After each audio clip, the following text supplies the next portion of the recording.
Baga gara qubee dijitaal nagaan dhuftan.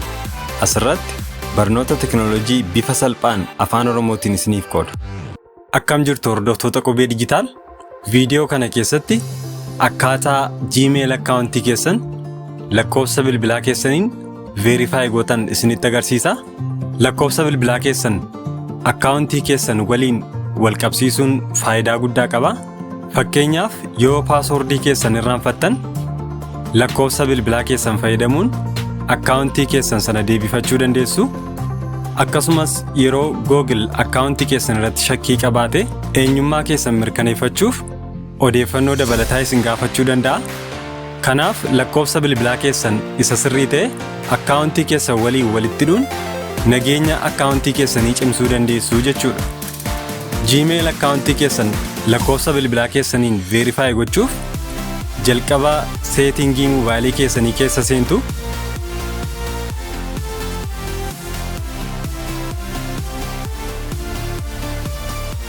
Sana booda accounts and backup kan jedhu barbaaddu.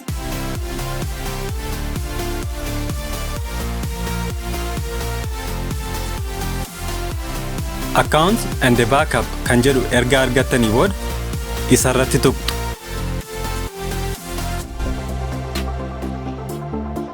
Itti aansuun manage account isa jedhu irratti tuqxu.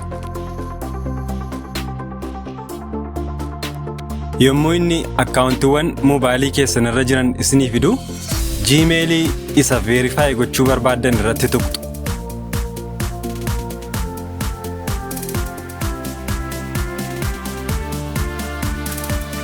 Itti aansuun Google account isa jedhu irratti tuqxu.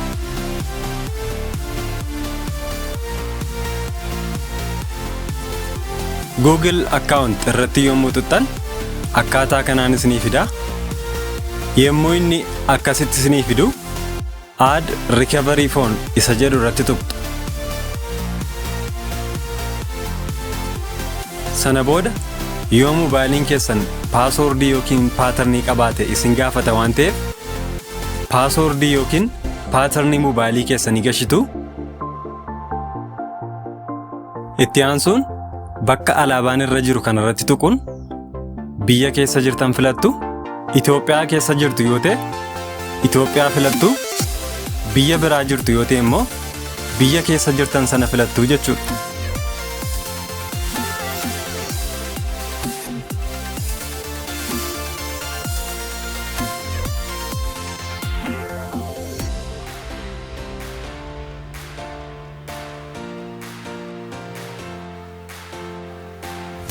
Itti aansuun Enter number bakka jedhu irratti tuquudhaan lakkoofsa bilbilaa keessan barreessitu.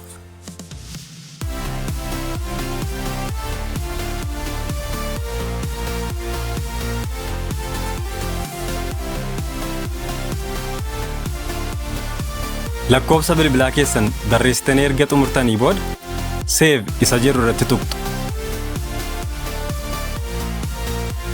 Akkuma iddoo kana irratti argitan lakkoofsi bilbilaa itti dabalameera.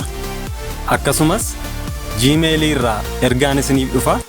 Yommuu inni isiniif dhufu notification panelii mobaayilii keessanii gad harkisuun ergaa Gmail irraa isiniif dhufe irratti tuqxu.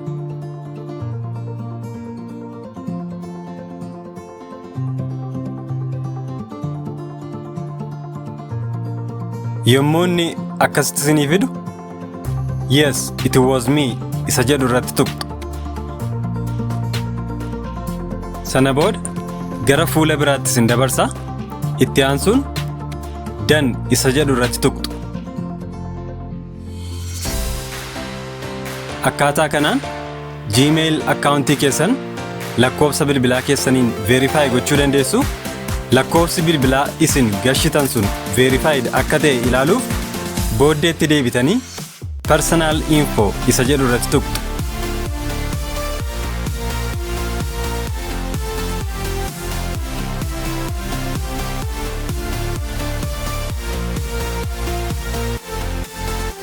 Itti aansuun phone isa jedhu irratti tuqxu.